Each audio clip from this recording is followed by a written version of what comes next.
Hey guys, welcome to the Not So Famous podcast. I'm Gabriel, I'm Jeremiah. and this is episode 34. I almost messed it up. I was thinking to myself, 33. No, this is episode 34.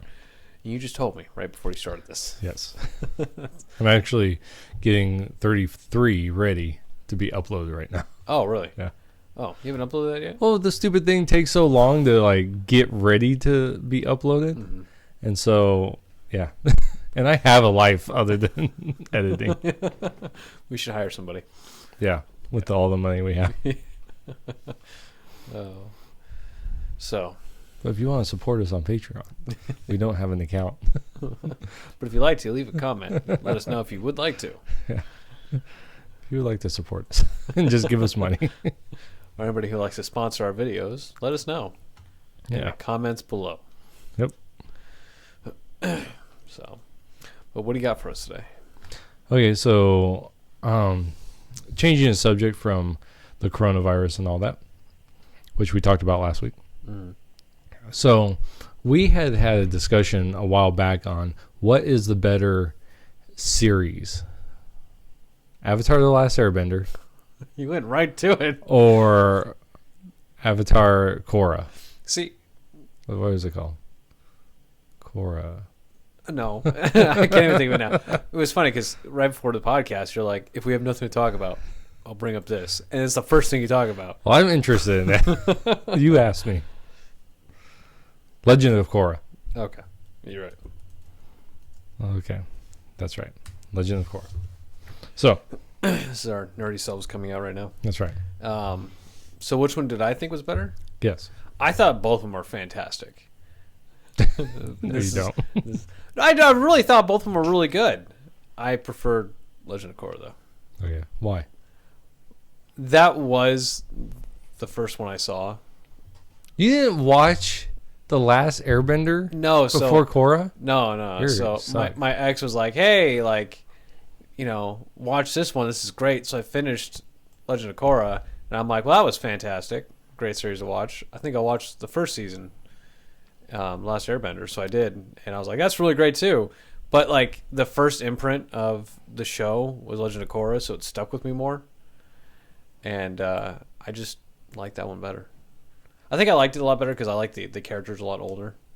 Okay. So that kind of I didn't mind watching the younger characters from Last Airbender, but I liked the enemies. I liked what was going on in Legend of Korra better. So All right. that's just me. Who do you think was a better Avatar? Aang, Really? yeah. How come? I liked how I like his personality and how he acted and how much he learned and grew.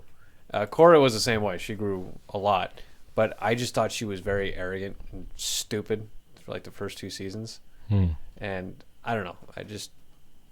Aang was just so much more fun to just watch and seeing what was going to happen with what he was, what situation was going to come up next for him. I just enjoyed watching his character. Okay. You're typing at the same time, why? Why do you? Well, because we, a little while ago, we had, this was probably 8 months or something. We were talking about, and I completely, well, I disagree with you on the better of the series. I knew that. I don't disagree with you that Aang's is the better Avatar. But I think the problem with the Legend of Korra is Korra herself. I think because of Korra, I think it ruins the mythology of the first one. Yes, and I think that was the one thing about that series I didn't like too much. Everything else in the series was great. I liked all the other characters, just even the villains. Everything was great. The first one though, Last Airbender, I thought Aang was the better Avatar, and I liked his character so much better. Are we really going to get in this debate right now? Yeah. It's for good, makes good television. Right. So why do you think Korra is the better of the two shows? I guess I just liked the animation. Okay. One. And I think I just liked like the first season. God, dude, I saw this like 5 years ago, 6 years ago, 5 years ago. It's been a while.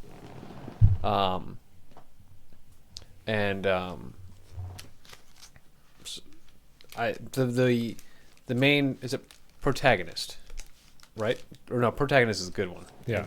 Antagonist, right? Right. Is about one. Yeah, so the antagonist in the first season of Legend of Korra was I really enjoyed a lot. Mm-hmm. And I thought from the first episode until the last part of the season, it was just really fun to watch. I just really enjoyed it a lot more. It grabbed my attention more. Korra, again, I can take it or leave it, but just everything else, the world and the side characters. The side characters, most of all, really grabbed my attention. I just like seeing who the next side character was, the development of all the side characters.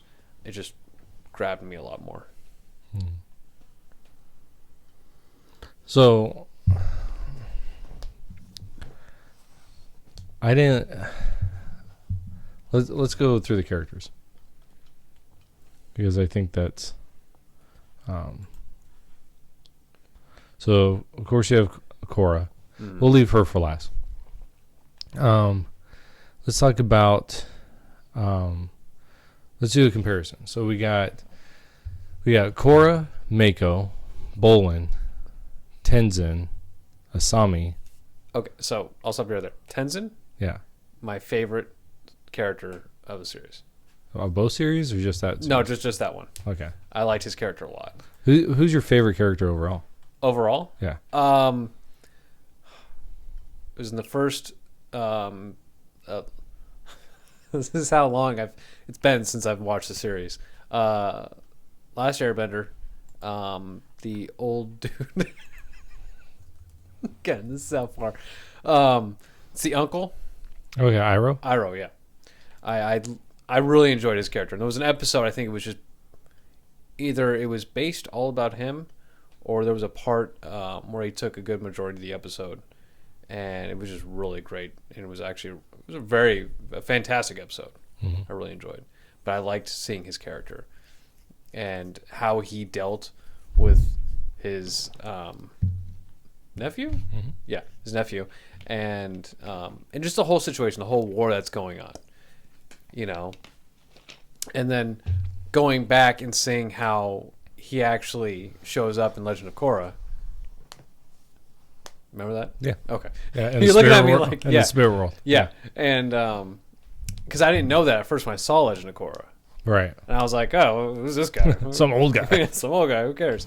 And then I go back in the first one, and I'm like, oh, that's who that is. And then I go back in the second one, I'm like, oh, that makes a lot more sense. Mm-hmm. In a way. Yeah, sort of. Sort of. But I think overall, he was my favorite character. And I liked, like, when he was in a prison cell and he was training, Mm-hmm. and he just became a total, like, just awesome character. He was just really cool. Yeah. Yeah. I agree. Iroh is my favorite overall character. Yeah. I just like him because he's wise, Mm-hmm. but he's playful. He has his own personal story arc that happens before the whole thing happens, which I think is really good because he starts off as like very pro. I don't know what's over my Mic stand's falling apart. yeah. He starts out very pro like firebending, Mm-hmm. but then at the death of his son, it all changes for him, and he starts realizing what is actually important in life, and how everything that he's done is actually wrong, and he starts leading his nephew down the same path of realization. I really like him. He's my favorite. Okay, so let's talk about this. Let's talk about you have let's talk about you have the three main characters, right? Which is Korra, Mako, and Bolin. And Mako and Bolin are brothers. And then you have on the other side, with Aang, you have Aang, Katara, and Sokka, and Katara and Sokka are brother and sister. So, what do you think? Who's the better sibling duo?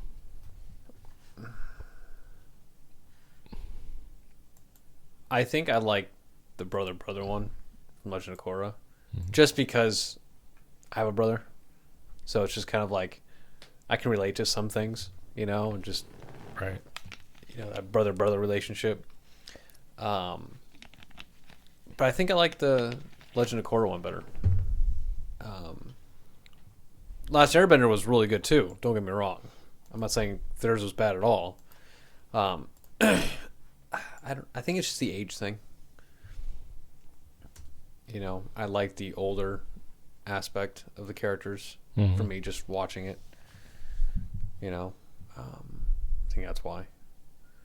And they weren't like, I guess they were, because they were already aware of what they can do. They were already like knowledgeable about bending. That from the first Last Airbender, they weren't so knowledgeable. And they had to learn, and I know that's kind of like that's part of the story of the first one, but I kind of like this sense of like already knowing a little bit, and just kind of getting into it. Right. So, my problem with those two is Mako, the brother, the older brother. I liked him at first, and I thought that they ruined his character later on in the show because he just became a whiny brat. For it seemed like for the other part of the show, that once they made him and Korra get together, and then they split, and then him and Sami get together, and they split. Yeah, that was obnoxious. And there's this love triangle. I really didn't like his character after all that, and so that ruined him for me. And I like Bolin. Bolin was kind of like the Sokko. But he stayed consistent. I forgot his name. But he Sokka. See, I didn't like Sokka very much. Like, I liked his character, but at the same time I didn't, because he was just this wimpy character through the whole thing. Even close to the end, where he had some moments that was like, yeah, it's cool and stuff, but he was still like, who cares about Sokka? Really, I mean, like, that's what it was like, and I felt bad for his character, and it kind of got tiring to watch, because it's like, it's like, I wanted to see more development with him. I was hoping to see him just start, being able to do some kind of bending, water bending, and like he just, it just happens, I was just waiting for something like that. Right. But it never did. And it was just kind of like pushed away. That's what it felt like to me. It was cool seeing him in Legend of Korra, right? I think there's an appearance with him when you see Aang in this flashback, I think with Korra. Right. It was Aang, and I think you did see Sokka in that. And it was kind of cool seeing all of them. Right. But you kind of see how he is older. Did you see him? He doesn't make an appearance anywhere else. Yeah, so just that brief thing. Yeah, it's Toph and Katara are the ones you see. Yeah, which I thought Toph was pretty cool. Yeah. In Legend of Korra. I did too. Yeah. And she was the same from when she was, yeah. Yeah. I'm glad they kind of kept her same personality and character. Right. She had a sister, though, right? No, it was her daughters. Daughters. Yeah. One of her daughters was bad, right? No. No, I thought there was a conflict. Well, there was a conflict, but yeah, when her youngest daughter was in like high school, she helped some guys steal some stuff or something like that. Oh. And then she went off, left. I thought there was like some conflict with like the armies or something like that. Well, that was later on. That was in the 4th season. Okay. And that wasn't her. That was one of her guards. Oh, okay. That became a general, and she became the antagonist for the last season. Okay, that makes sense now. Yeah, because they were able to metal bend. Yeah. Yeah. Because Toph learned how to metal bend. That's right. Right. It's coming back to me now. It's been a while. So I own all these. So how'd you like Soka? Am I saying that right? Yeah. Soka. Okay. I think he's funny. Do you agree with me or not? I think so. If we're comparing Bolin to Ahsoka, I think Bolin was just so much more enjoyable to watch. Well, see, I didn't think Bolin changed that much, over the time. Like Ahsoka still had his personality, but to me, over time, Ahsoka was growing into like this military leader. That he starts out and he really wants to be that because of his dad losing his mother, his village being constantly harassed, and he wanted to become that. And you see his progression into not to where he should be, right? Not into a great military leader, but he did plan the invasion of the Fire Nation, right? He did plan these things. And then, so for me, you see Ahsoka growing through the 3 seasons. With Bolin, I didn't see that. I mean, he does grow, but not. I mean, by the last season, he is still like idealistic, and that's not a bad thing. But in the sense that he is completely blind to what's going on, even though he has gone through 3 seasons of encountering these major bad things. You would think that would give him a little more understanding of the world, going, okay, I don't agree with what's going on here. But maybe, I mean, you can make the case that that's why he was wanting it to happen, because he did see all this other stuff. I just didn't think that he grew. That's my problem with the Legend of Korra in general, is to me, none of the characters grow. Like not to the level of The Last Airbender. Like you have Katara, who starts out, she wants a waterbend, and by the end, she's a master waterbender, and she starts out very, starry-eyed, and now she's very understanding of what needs to happen to win the war. But I mean, I understand the whole growth watching that in a series, because you develop that character, and you become more attached to that character. But I feel like there is still growth for the characters in Legend of Korra, but I feel like I want to say they hit that peak, but I don't think that growth is very much. I think the growth from Last Airbender, because they were so young, is more noticeable, and I think I'm looking for that more in Last Airbender, where I'm not really like I'm trying to look for it, but I'm really not. It's not like a priority for me to be seeing that growth, because they are a lot older. You know what I'm saying? Yeah, but they're not that much older. Not, I mean, they're like 16, 17. Were they really? Yeah. Uh-uh. Yeah. Let me see. Let's wiki that. I'm going to wiki this up.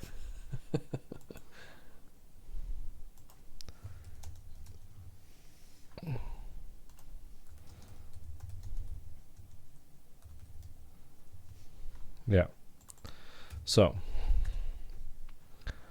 let's see. So, Mako starts off at 18. Legal adult. Yeah. Oh, calm down, Gabe. Then no need to grow. But I mean, no character growth whatsoever. They've already hit it at 18. Yeah, there's nothing left to learn. That was sarcasm, people. And so Korra starts off at 17. So, and then what's his name? Bolin. That's it. He should be like 17 too, right? Yeah, I think he should be 17. He's 16. Oh. Starts off. So, and then, so it's 4 years, right? They do it over 4 years. There's a lot of change that happens during those years. Is there really? Yeah. There is. And I feel like for Korra's situation that they encounter. Okay, so for Avatar, for The Last Airbender, to me, I don't know. It's not so much that they like. Okay, so in Korra you have 4 seasons, right? And Korra by season 3 is not much different than Korra in season 1. Bolin continues to be the same kind of juvenile, in his way of thinking, until the end of book 4 of season 4. And Mako, I feel like just becomes a jerk. Like he to me he's the best, and then they're like no, and they just like send him off. He's like, now you're just gonna be a jerk, and you're constantly gonna have problems. So I don't. Whereas like in The Last Airbender, the 4 main characters, because you have Toph in there. Toph doesn't change. So never mind her. But the other 3, they change a lot. And so why do you think the writers did that then? You think they just felt tired of doing it?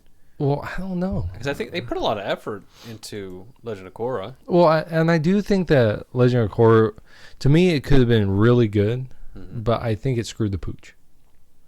Like Korra, I feel like they put her, like, I love season 1 because you have this girl, she's headstrong, she's nothing like Aang, right? She's already a master. Well, I mean, Aang was 12 when he basically mastered he didn't master them, but he, but with no teachers really.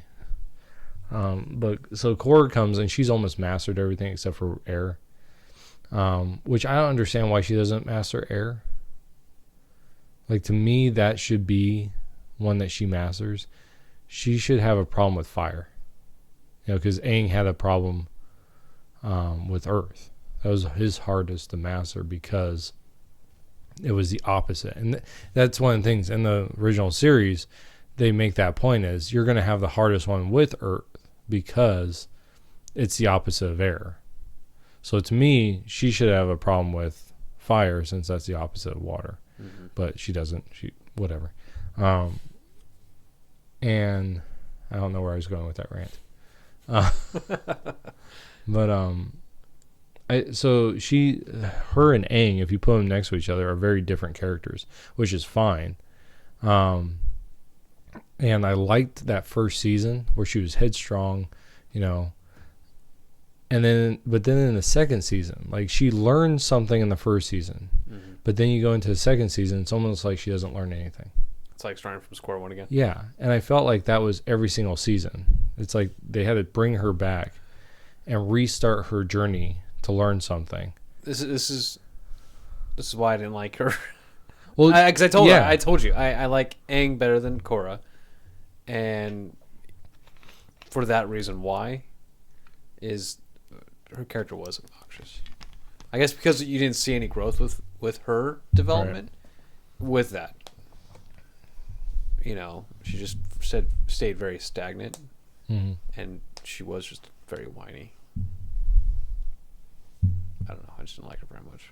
Yeah, and that was my problem with Korra, is that, and I think they could have done something great with her, and I don't think it's almost like they just had to keep her at this point where to make it the problems happen instead of just allowing the problems to happen and allowing her to grow. Because if she would have, because in that second season, the uncle, he comes down to train her, and he uses her to open up the spirit realm, right, to merge the two together.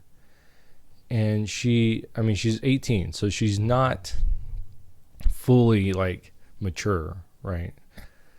And she doesn't get anything. right? Like she doesn't see her uncle for who he is. She totally rejects everyone. She rejects Tenzin. She rejects her father. And that leads to her having this problem. And I can understand rebellion. But she did that in the first season. Mm-hmm. She had this rebellion about her. And she didn't learn anything. At least it doesn't seem like it. And then you get into the second one, and she doesn't learn anything. And then you have where they merge, right? They merge the spirit realm and the other thing, the human realm. And my question throughout that whole thing was that the best thing? Because she makes it seems like, yeah, that this is how it should happen. And it's like, but should it? There was a reason why they were separated. In that very first Avatar, which I liked. I liked the getting to know how he learned everything. I liked that. That was good lore because I love lore. But she seems so arrogant. Like, yeah, I know what's best. And it's like, but do you? You're 18 and you can't even tell the difference between your evil uncle who's evil. He's not. He's basically, if he had a mustache, he'd be twirling it like those old bad guys. I didn't. There's this little bug. Little fly buzzing around. Tenzin was kind of like the father figure to her, right? Yeah. Well, sort of. Yeah. I didn't like her and Tenzin's relationship. Like, I was hoping, because it was never really like, she was always fighting against Tenzin majority of the time with his teachings and stuff. Yeah. And there's never a point, I think, at least that I can remember, it's been a while, that she was like really appreciative of him and was still like to the end kind of like, you know what I mean? Right. Very pushy. And you said she couldn't learn airbending, right? Well, she struggled with it. She eventually learned it. I feel like she should have been really good at it because Tenzin was training her. And she should have had an issue with something else. That's just me. Yeah. What was she good at? Well, she was a master. She had already mastered fire.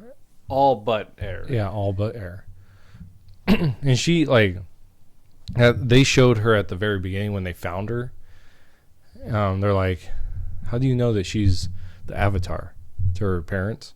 And they're like, well, and she like breaks through and she has fire. That's right. And earth and water, and she's already, doing it, which is fine. I thought that was a hilarious like introduction to her character. But it's like all those years and she's still I can understand it why she would struggle with air because she is so like hard-headed. So that would make sense why she struggles with air because you have to be more free. But she learns airbending and she never learns that lesson of being more like the air nomads, very trying to be in balance, type of thing. She never learns that. So I have a problem with her because of that.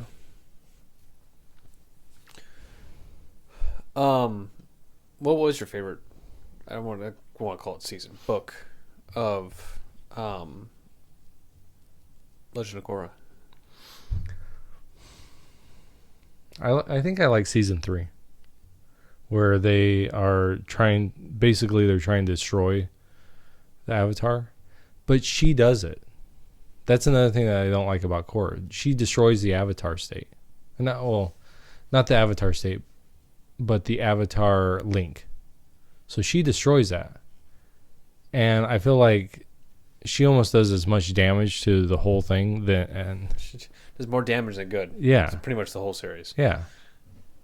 But I love the Red Lotus. Like, I love that story.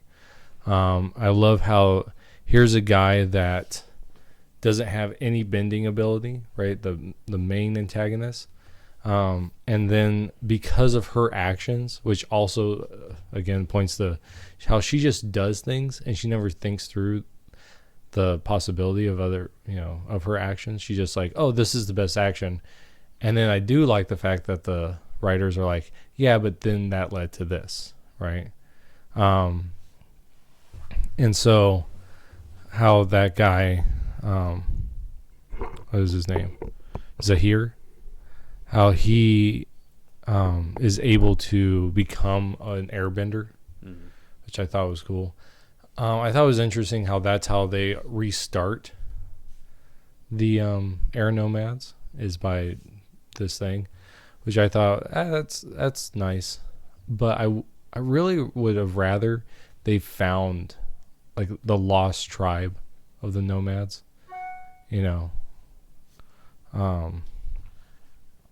because I feel like then it would be like this awakening, that not awakening in the sense like they did it, where people just have like, oh yeah, there are people out there that wouldn't have airbending and now they do. Because to me, when they explained how everyone got it, it wasn't because the spirit realm was connected to the human realm. It's because of those lion turtles. It wasn't like everyone had a bending, and then because of the spirit, which I think that could have been a good explanation. When the two were together, then everyone had bending, but when they broke apart, only some who had a connection to the spirit realm had bending. That would have been interesting. But they said that no, the lion turtles gave the bending. And they could take it away because that's what they did with the fire. They gave it to them. They went out and did what they needed to do. When they came back, they lost it. So, to me, it was like a better explanation. And then that would have made more sense with people awakening to airbending or whatever. But and it only seemed like that was the only people that awoke to it was airbending. It wasn't everyone. So it wasn't all nations. It was just the air nomads. So I felt like that was kind of, we need more airbenders. This is the way we can do it. Yeah, right. Yeah. Screw the rest of them. I think I like the first season. You know what I mean? The first book. I liked I guess it was just the main antagonist from the start. I just thought it was very unique, and you're just wondering what's going to happen in the next episode. So what did he do? He was taking abilities away. Yeah, he was a bloodbender. That's right. But he was also taking. Was he taking? That's what they were saying. Okay. That he was able to take away people's ability, but he wasn't. He was basically blocking it, like that one girl in the Avatar. Okay. In the last Airbender. I'll find her. Again, it's been a while. But I liked what happened in the very end of book one. Did you? Were the two brothers? The one brother ended up just killing both of them. Yeah. He unscrews doesn't he unscrew the gap to the gas can and it just blows. And just ignites it. I just thought that was one heck of a send off, man. His brother has no idea. He's just we're done, man. Right. Boom. It was intense. I'm like, wow. And I don't know. I just thought the first book was just really, really good. But then the other ones were good for me, but they didn't impact me, I guess, as much as the first book did. What about? Let's go to Last Airbender. So which episode did you like the most? I don't know. I don't know which episode was my favorite. I think one thing for The Last Airbender, it has one, by far, of any TV show I've ever seen, has one of the best recap shows in the Ember Island dancers or performers or whatever it's called. So let me see if I can find it. Episode list. Last Airbender.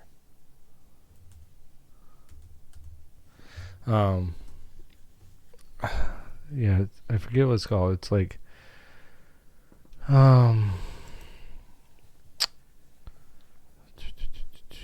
Ember Island Players, and it's basically it's the last episode before the 4 last episodes, like the conclusion of the whole series, and it basically just does a whole recap of the whole series, and it's done in a way where you're getting a recap of the series. So if you've never seen the series, you kind of understand what's going on. And it's done in a way that isn't like, okay, so I watch Yu-Gi-Oh!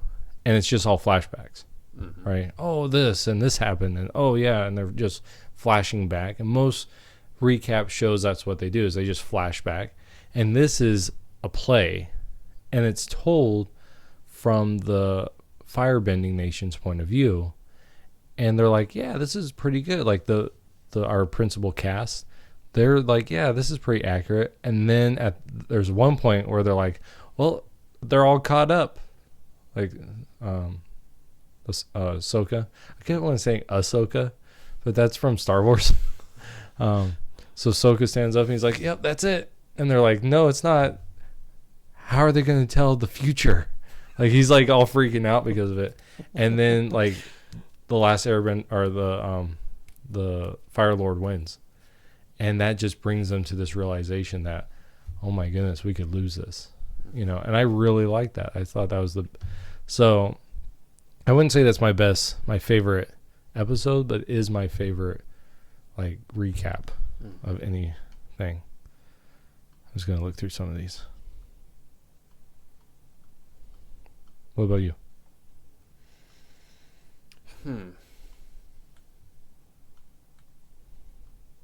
Good question.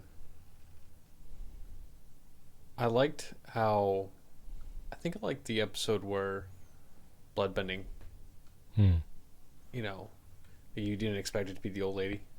Yeah. That's what it was, right? Yeah, it's called the Puppet Master.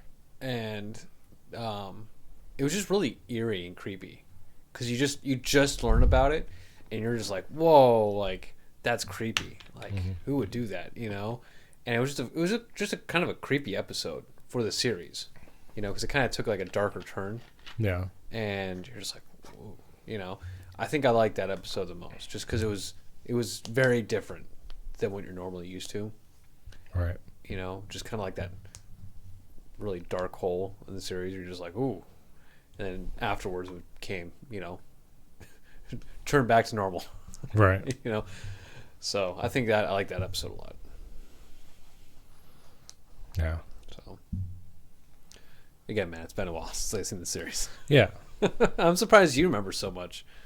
I've watched these things. I have a weird memory. Like, the most random crap I remember, and the important stuff in my life I don't. It'd be like, so do you remember your phone number? Yeah. But it's like, if someone's like, oh, do you remember your kids being born? No. But there's multiple reasons for that. Yeah, I was gonna say we adopted, so. Yeah. But that's what I mean, like something like that. I think, okay, so one of the best growth characters in the series, who would you say is your favorite? Like, if you're gonna pick one from either series, one character is like, okay, this one I thought had the best, like, growth over their respective stories. I don't know his name. The nephew fire dude. Are you serious? You don't know that guy's name? No, what was his name? Zuko. Zuko? Duh. I was testing you. Yeah. And you've got great knowledge for The Last Airbender. I also have, like, the wikis open. So if I forget Did you something. even remember? Yeah. Oh, okay. Yeah. But I just have him open, like, as a... I think I liked his character because he was no, keep going. I just want to share something with you. I just realized. He was he wasn't the main antagonist, but he was. through the whole Last Airbender, and then just seeing how he changes towards Aang and how his uncle kind of is getting to him, and you can slowly see it, and you're seeing this progression with him that you're just kind of like this next episode, like something's gonna happen, with his character, like he's gonna realize or he's gonna understand it. It's just slowly, and it was a nice progression, I thought. I like that. I agree. To me, it's the same. I think Zuko is the best, and I think that's a good way of. Okay, so Star Wars, right? And you have Kylo Ren, and you have two movies that show kind of this clash within them, but then you get to the Rise of Skywalker. So here's a spoiler. Where he turns back to the light, and to me that is his arc was horrible. I'm sorry, that was just a sudden change for him that I'm just like, yeah, there wasn't enough conflict in his, and I put all the blame on Last Jedi. I put all the blame on that movie, because that could have showed us a transition that he was, moving away from a mid transition. Yeah. But it wasn't. He actually more embraced the dark side at that point. So, but yeah, and it's kind of, I guess, not fair to say that was horrible, but Zuko's wasn't, because Zuko had, let's see, he had over, no, I'm looking at how many episodes. So there was about 120 episodes. So he had 100 episods that kind of change. He pretty much was in almost every single episode. Yeah. Just a small portion or something where he had some kind of dialogue. Right. And unlike Kylo Ren. But you're right. They should have done a middle movie, like the what is it? What was it? The Last Jedi? Last Jedi. Yeah. Sorry, I blocked those three in my mind. Crap. And where they should have done a better character development for his character to go from dark to light. But Zuko, I think best character development for a character. Yeah, I don't remember the episode name, but Zuko gets deathly sick. Zuko? Yeah, Zuko. Oh, he said bazooka. Bazooka. No, Zuko gets really sick at some point, and I liked it because it was very much him struggling, and even though he comes to the light at the end of the season, he embraces the dark, but it's very much a bad taste. He's doing it because this is everything he ever wanted, but now it's not. And then you get into book 3, where it's very much him having to cope with, this isn't what I wanted. I thought this was. I finally got it, and now I don't. And I love the struggle that you see in book 3, where he goes to Iroh, right? And he tries to talk with them, but Iroh's playing that part where he's dumb, and he's Zuko gets so frustrated with Iroh that it's just this constant turmoil, and you get to watch it and see. I love it. It's one of my favorite character, those two episodes where you see him get deathly sick, come out of it, and then you see him struggle really bad with Iroh. I thought were great. It was great seeing Zuko and with his uncle, because they're so different, and seeing them work together. It was great seeing them, what was going to happen next with those two.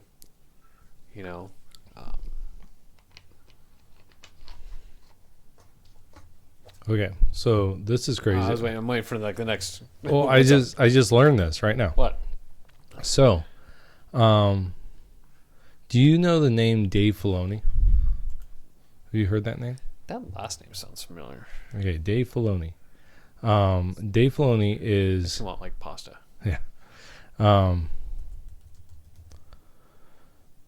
So Dave Filoni was basically, I think George Lucas called him his Padawan. Oh, really? Yeah, he is the guy that made. The Clone Wars. Yeah. So before the Clone Wars, right? Mm-hmm. He worked on Avatar. Oh yeah. He did 9 of the first 20 episodes. He directed them. Mm-hmm. So I just thought that was interesting. So Dave Filoni, the guy that made Ahsoka, he created that character, was integral in the Clone Wars saga, even today. So right now, this is kind of just a Star Wars thing. They are talking about how the new CEO or whatever he is of Disney, he's transitioning Kathleen Kennedy out of that role of head over Lucasfilm. Good. He's bringing George Lucas in, and now they're thinking that Dave Filoni and Jon Favreau, who plays Happy in Iron Man, you remember that guy? Yeah. They're going to be the kind of the heads or the main guys moving forward for Lucasfilm. We can only hope, man. I mean, yeah, that's for We sure. can only hope. But Disney has a great job at like. We had ideas and thoughts of what was going to happen with Star Wars that Disney was going to do, and they end up screwing it up. Yeah. So, as much as I want to say yeah, that's probably not what's going to happen. Yeah. Well, can only hope.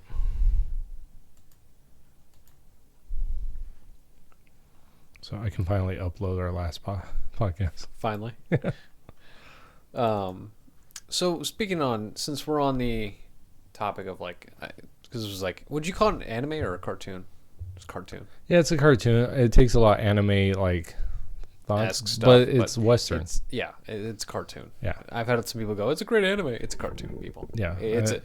It's a children's cartoon, and it's really fun to watch. And it's some of the best storytelling.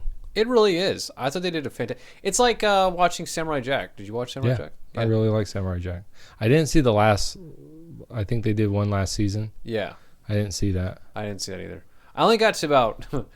I love Samurai Jack, but I was kind of that period of my time where I couldn't record it.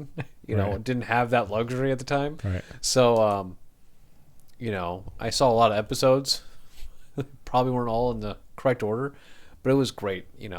For a cartoon, it had a great story. It was great characters, great animation, just like Avatar. Yeah.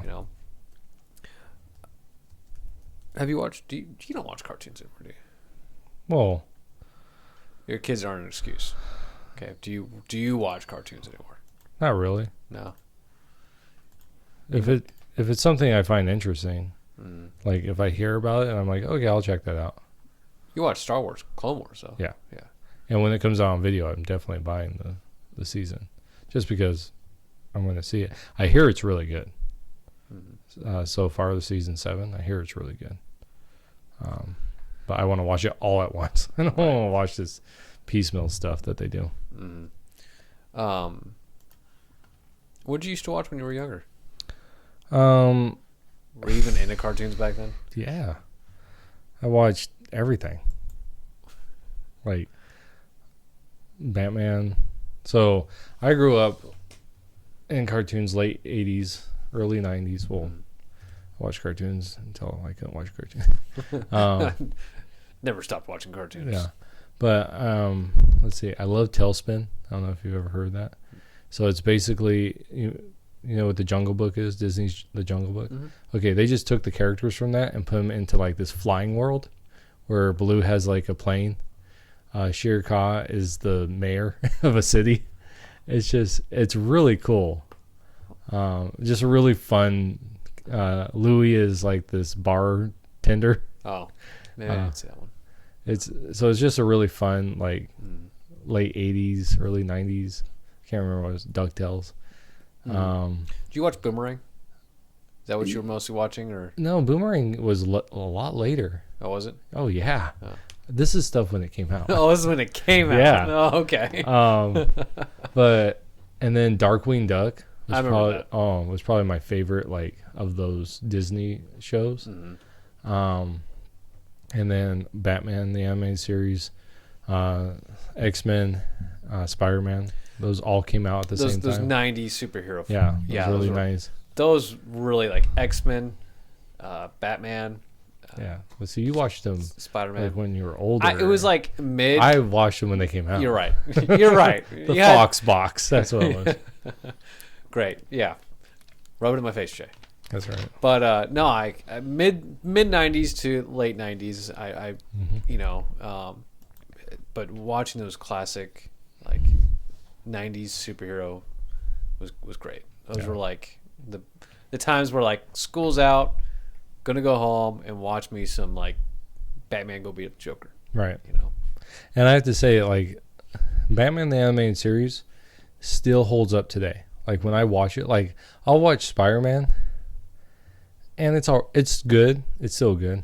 But it's not, as an adult, I don't appreciate it as much. But if I watch the animated series, Batman the animated series, I still really appreciate it. The story, the Yeah. writing, it was fantastic. Yeah, it's real good. Some of the psychological stuff, like if you watch Batman in chronological order, you meet Harvey, who will become Harvey Two-Face. You meet Harvey, and he's a friend of Bruce, and then you get a 2-story arc where he becomes Two-Face.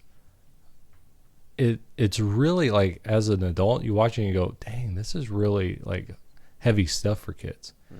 And I remember watching and going, oh, I love the show. And now I watch it and I go, man, this is really deep stuff. Like, Why did this affect me as a yeah. kid? Or like Batman, he in this one episode, it's all a dream episode, but it's done really well. It's the Mad Hatter gets Batman, and he puts him into this dream state where he's not Batman, and he gets to have everything he ever wanted. And it's really good because it's a psychological thing. Batman commits suicide in it to break himself of the mind control. Oh my gosh. Yeah. So at the end, he commits suicide, and that's what wakes him up. But it's really like intense stuff because in the thing, the guy's like, if you do that, you're gonna die. Like, you will die. So it's very much, and he says, then I think he tells him, I'll see you in hell, or something like that. And he jumps off. And it's like, oh my gosh! Like, as an adult, I'm watching this, going, man, this is really intense. That's how he does it too. Yeah. Oh, And it's really intense. Or he sees, I'll see you in your dreams or nightmares. That's what it is. He says, I'll see you in your nightmares. oh wow. And he grabs the guy and he jumps off the clock tower and then he wakes up. And it's like, oh crap. But it's a second before he wakes up and you're just watching him fall. It's like, woo, that's pretty intense stuff for a little kid. So, and then some of the best stuff, like, I could talk about Batman the Animated Series all day. It was brutal in some things. Like They did. Like when Clayface came in, and they were just pouring that stuff. Like Yep. you see it from the shadow, Right. And you're just like, oh, like you're Yeah. just in horror. Like that's brutal, you know.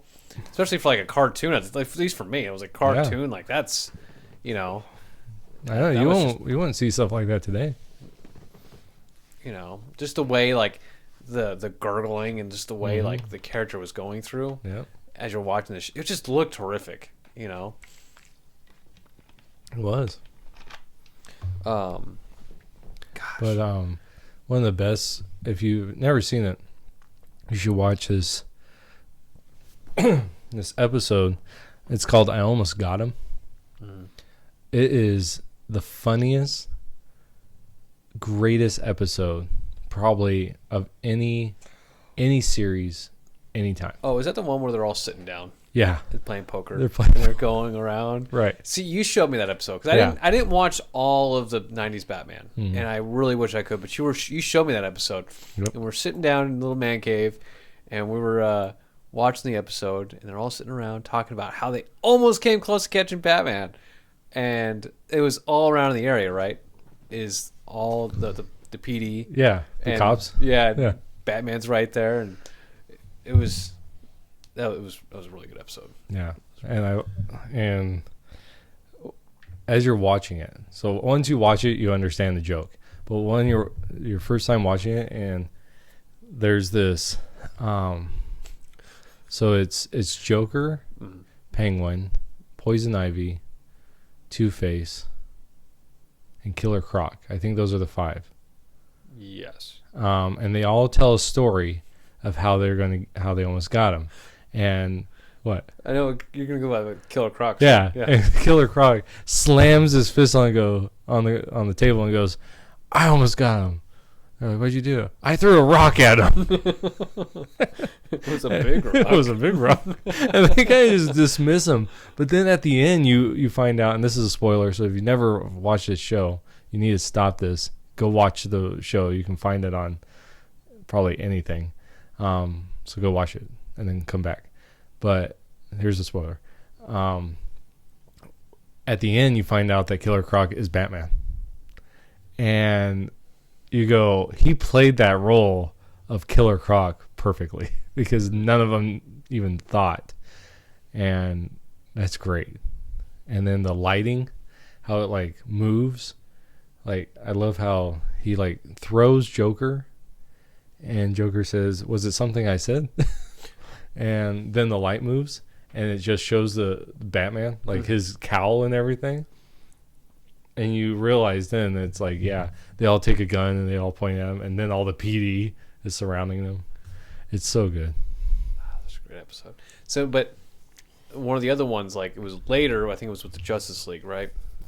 Where the other, like, I thought it was like a very, I guess one of the most saddest episodes was the little girl. Which Remember one? that? With Ace?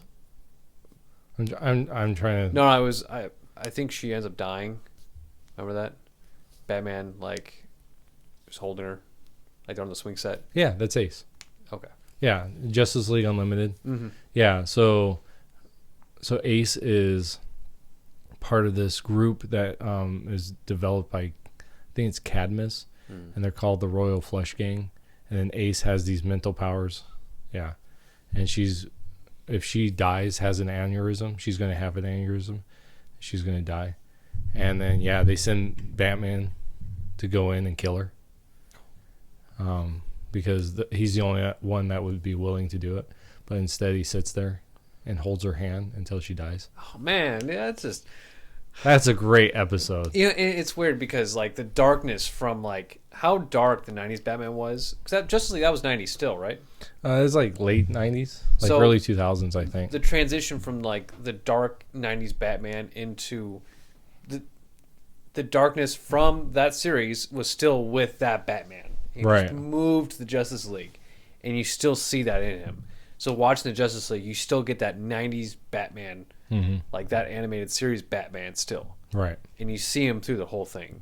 You know, so you can easily go from that to the Justice League and be happy. Yeah. You know. And really, the DCEU, yeah, or DC, I forget how they said it. DC, it's the Timverse is what is commonly referred to, of that animated series. Yeah, if you could watch the Batman animated series, then Justice League, and then Batman Beyond, and it's one continuous kind of flow of thought throughout the whole. And the character Batman is the same, like, dark character that he is through the whole thing. And it's not so dark that it's like ridiculous, but it's still pretty good. So But back to just go ahead. No, that's a great episode because he sits there and it's like, oh my gosh, like it's a heartbreaking episode. It is. Just even talking about it's just kind of like heartbreaking, just because it's like it's a little girl, man. You know, and in the animated series, so I think it was I can't remember if it was the Batman. So there's 3 like eras of the animated series. You had the original what is it? BTS, Batman BTAS or something like that. Batman the Batman. You're struggling there, bro. Yeah, Batman the animated series. Uh-huh. Then you have Batman and Robin, Mhm. and then you have like Batman. I forget the next part, but it's a new animation style.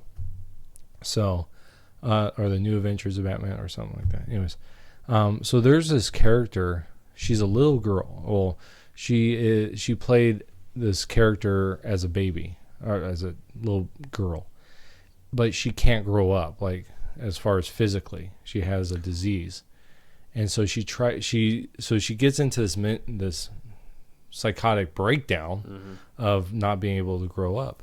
And it's really like it's a sad. She's kind of looks like a doll. Yeah. Almost. Like, yeah, blonde hair. And Yeah. everything. Yeah. And I don't think it's she has 2 episodes I think in the whole series, but the original episode I think was in the original Batman animated series, and she goes into this fun house, and all the things are all weird, and she has this little doll that has a gun in it, and she's shooting the mirrors because she's trying to get Batman. And she comes to this one mirror, and it's her grown up, what she would look like as quote unquote a normal person. And she's just there, and she starts crying, and she shoots it. Oh. And she just keeps like I think it's out of ammo. Yeah, she just like click click click click. And it's such a heartbreaking, like, yeah, Batman animated series. Gosh, it's by far is one of the best series. Man, and doesn't Batman go up to her? Yeah, and like embraces her, and it's this real like, oh man, I can't remember if he says it at the end, something like he feels for her, like it. And that's one of the things I really like about this animated series is waiting for you to go the whole Batman thing. This is why I like Batman. Yeah.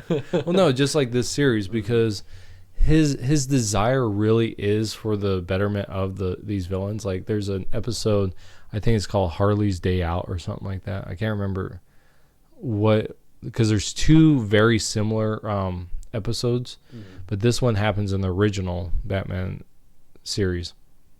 The animation style, and Harley Quinn gets arrested, right? Goes to Arkham Asylum. She gets out. She is sane, right? She has the documentation that she is sane, and she goes to buy stuff, right? Like a normal person. Well, she's not normal, right? Because she's a nut. So she's roller skating through town with her hyenas. They're running, and she's roller skating behind them. And then she goes into this department store. She buys this dress, but she leaves right before that little tag is taken off. So as she's leaving, it goes off. And the lady's like, wait, I just need to take this off. And she freaks out. She becomes Harley Quinn again. And then and she kidnaps Bruce Wayne. No, she kidnaps the lady that Bruce Wayne is with. So she takes her, through this whole thing. I mean, it gets really ridiculous because it's a Harley Quinn episode. So like the daughter or the lady that she kidnaps, her dad's a military general. And so he comes like on the streets with a tank, like chasing them down. Anyways, it gets really ridiculous. But at the end of it, right, Batman brings her the dress and gives it to her. He got the tag taken off and gives it to her. And it's this really like nice moment because it starts off with Batman bringing in, I think it's the Scarecrow. And he tells her at the beginning, we'll see. Like kind of this, because she says, I'm free. And he's like, yeah, we'll see. And then at the end, she's being brought in and he gives her the dress. And basically as I hope you get better type of thing. And she gives him a kiss. Which is really funny because it's not like a little kiss. It's no? Yeah, like she gives him a big smooch. And it's in front of, I think it's in front of Poison Ivy. Oh. like just this but it's really funny. Nice. You know, and but it shows this kind of Batman is this very stern type of person, but he still cares. She did. I mean, she was right though. She actually bought the dress though. Yeah. And so the tag just was still on. Things were going off. So it's like, here's a dress, but you did something right.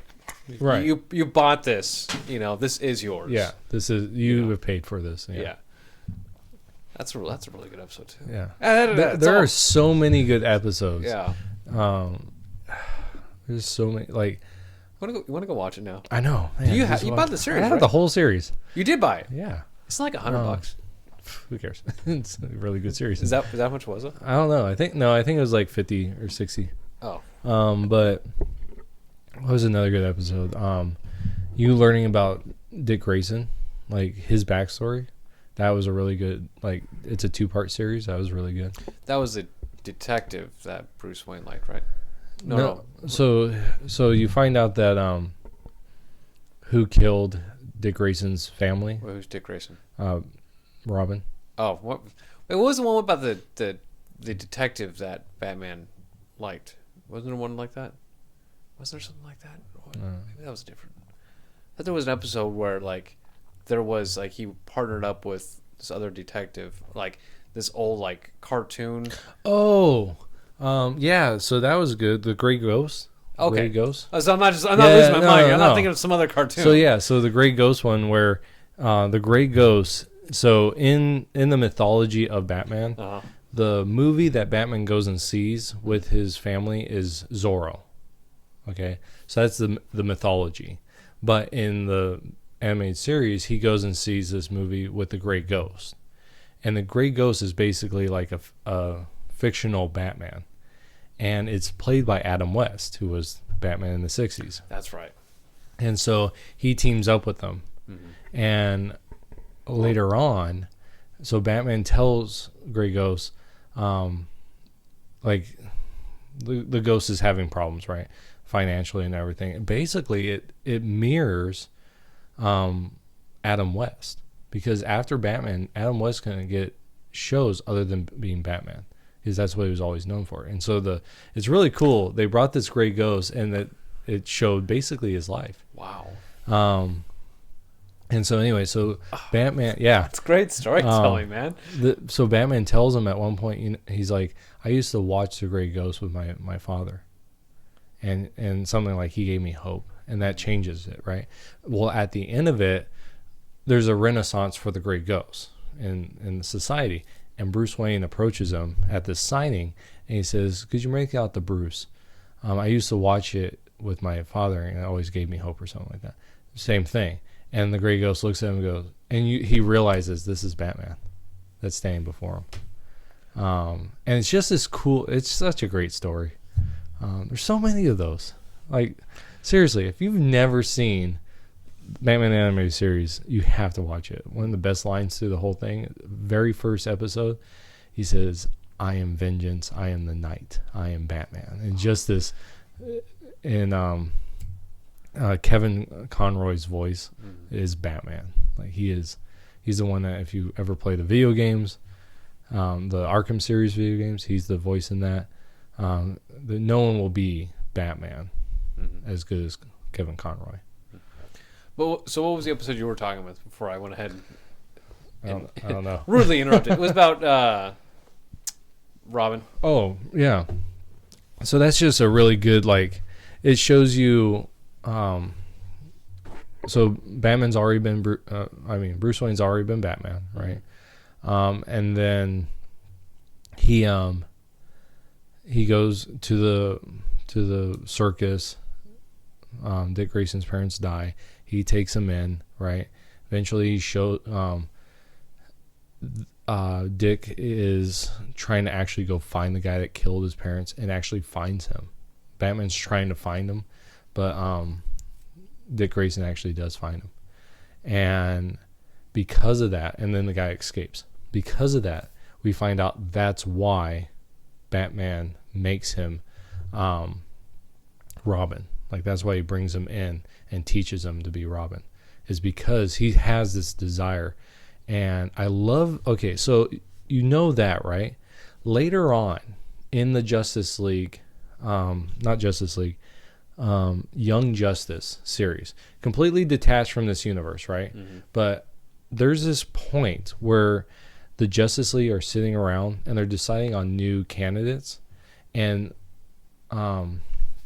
Robin is brought up as a candidate, right? And Wonder Woman makes this kind of snide remark where she's like, how you basically did Batman, you indoctrinated this kid at a young age. And Batman tells her, I did it because I didn't want him to become me. And it really, that line fits into this, this 2-part episode, because it is. Mm-hmm. He's taking that desire to kill and funneling it into a way that he actually is able to do it. And then at the end of that, because then the second episode is Robin finding the guy, and he's going to kill him. Like, that's the intent. And in fact, Batman takes him off the case because he's going to kill the guy. And he gets to that point and he doesn't, because he realizes like what Batman has been teaching him this whole time. And that is, it's really cool to watch. Mm-hmm. And so it's just a good 2-part episode. There's not a lot of 2-part. It's more very serialized in the sense that it is like one episode, and they're very self-contained episodes. Mm-hmm. But there's a few 2-part episodes, and that's one of them that's really like magnificently done. So I don't think there was ever an episode that I was like, this episode again. Like, we watch a rerun, and you're just like, oh, this one again. I don't think I've ever had that with Batman. It's always like, it's Batman. You were always happy to even watch the same episode again, even after you've watched, and they replay the episodes again. Late. Mm-hmm. You watch the episode again in all in one night. You were still like, it was still just fun to watch. Have you ever seen the movie Mask of the Phantasm? No. That is probably the pinnacle. Like, every single Batman movie. Mm-hmm. I don't say this lightly. So I've seen almost every single Batman movie. Even the old, like, serial, like, 50s movies, mm-hmm. or 40s movies, where they were kind of just, like, really, it's black and white, really hokey stuff. I've seen those. Okay? And I've seen them all the way up until, what was the last one? Justice League with Batman, right? Mm-hmm. Mask of the Phantasm is the best Batman movie, head and shoulders above any other one. Really? Yeah. I mean, it has the best villain. It has the Joker, but it has the Phantasm. And it gives a lot of depth to the character of Batman, because you go back in time with it. And it's just such a good, it's dark for Batman. And it's light at the same time. And it shows a transition of how he fully embraces. And it gives you the first time he ever puts the mask on. And Alfred goes, like, it's all in silhouette, right? All you see is Alfred in full light, but you just see Batman in silhouette. And he puts on the mask and he turns, and Alfred gasps and he steps back and he goes, my God. And Batman walks by him, and it's just this, like, it's towards the end of the movie, and it's just this, oh my goodness, like, it's this movie that's so good. It has great writing. It's theatrical. Like, I mean, it's like this, if they would have done this for a Batman movie, like a live action one, and be able to hit the notes that this one did, it would have been the best live action movie. Like, I mean, better than The Dark Knight, right? The Dark Knight with Heath Ledger. This movie is fantastic. I'm guessing you own it, right? Oh, yeah. I didn't for the longest time because it was really hard to find. Really? Yeah. When did this come out? This is 90s. Like, oh, really? Yeah. This was, and it was supposed to be a theatrical release, which I think it was, but it hit during this time where it wasn't, that. But it is probably the best Batman movie. So So what made we have all these memorable moments for 90s cartoons, especially 90s superheroes cartoons, especially Batman. What makes it your cartoons different from? There's a lot of reasons why cartoons are different today. But why don't you, if they came out with a Batman cartoon today, why wouldn't you like it as much as? Well, so I've watched the Batman cartoons, like the Batman, and that was with a different art style. That was more 3D animation. It's a pretty good series. Young Justice, I think, is a very good spiritual successor to that Timverse type of thing. Does it hit you? Does it give you a high as good as like it back in the 90s? The rewatch value, I think, for those aren't as good. Any memorable so I think moments, there's nostalgia. Well, I shared one with you. Okay, yeah. With the Batman one. But I think, like, as far as that Young Justice, it was one of the best modern takes, because like not everything works from the Timverse. Like they had Batman and Harley Quinn, this movie that came out not too long ago. It's a nostalgia trip, but it's not a very good movie. Like there's this one scene where you're in this bar and it's Harley Quinn, and I don't know who, I think Batman's with her, but I can't remember. And you're in the bar, and if you know the animated series, you're like, I know that person. You can just start picking them out because they're all side characters. But some of them, you're like, I think that guy died. Like, I'm pretty sure he died. I don't know why he's here. But like all these different things. Another good episode, just as a side note, is the Death of Batman episode, where this guy named Sid the Squid is supposedly killed the Batman. And it's just a really good Joker episode. Gets pissed. Yeah, he is so angry at this whole thing. There's that famous line the Joker kind of says too. It's like, we're gonna put you in that coffin right there, and put you in that furnace right there. Oh, we'll fit in the mic, And it was just hearing did you ever hear the voice acting of Mark Hamill actually do that? In live? Like live, yeah. No. Oh, it's really good. Is there? Yeah, it's pretty good because I think they have the video I saw, they actually had the animated series going with the Joker, and they matched his, him doing it. It was just really good. Yeah, I'll have to look that up. I don't know. To me, there was something about 90s cartoons that maybe it's animation and storytelling that, and I don't want to just hit just Batman or just superheroes, just cartoons and just in general just seemed like they just hit differently than your cartoons nowadays. I guess just the storytelling just doesn't seem like it's there as much.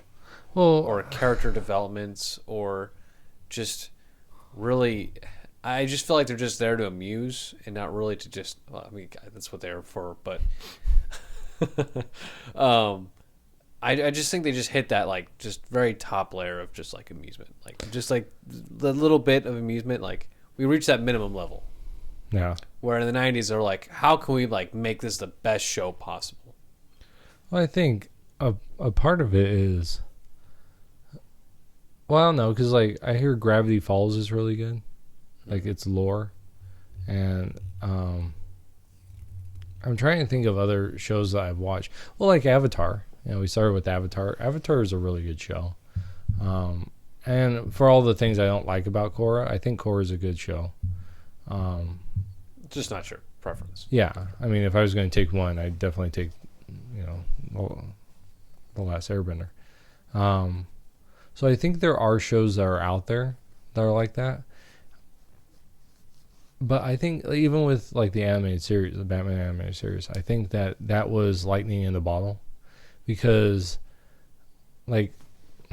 X-Men was really good, and I think it's more nostalgia than it is, because I've watched it. I've tried to go through it, and it doesn't hit real good anymore for me. I like watching it. It's oh, this is a cool show. You can't get away from that opening music. You know, like Dude, you hear that music, that guitar riff. Oh yeah, it's such a great. Yeah, so I mean, like, there's that. Spider-Man, it has some really good stuff. There's something about I don't know what it is. There's something that hits. Maybe it's just the animation for all these cartoons. I think it just seemed. I don't know, like a lot more talents put into it. Well, I think that you have animation style with a respect for the material and a desire to. Well, but see, like X-Men and Spider-Man, they use the material, but like Spider-Man, they just made crap up. Mm-hmm. Like there's people like you could watch documentaries on it that they had no idea what Spider-Man was. They're just like, oh, here's some cool stuff we'll throw in. Now X-Men was a little different. They tried to stick more to the comics, but like the Batman series, like those guys loved that series. Like they really, and they were from Tiny Toons. Like that's what they were working on before they got the call for a Batman series. So they really loved that universe, and they took real time into making sure everything was right.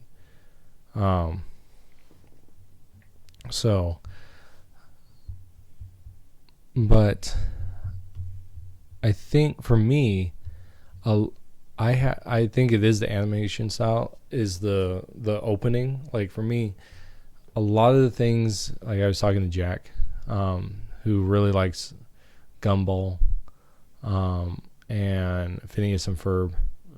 Mm-hmm. He likes those, and I just can never get past the art style to really. I think like, okay, for me, talking Nickelodeon, Danny Phantom, mm-hmm. I thought was a good series.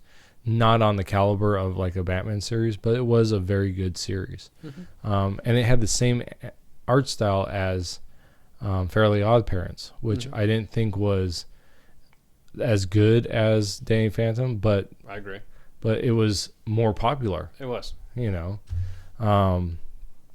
and so yeah. So I mean, I think that there are shows out there, but of a show like Batman the Animated Series can't really happen anymore because it's like a once in a television kind of. Yeah, because you have the artists, the writers. I mean, every department is just working together. The music perfectly. On it, the music is actual. I'm going to mess this word up.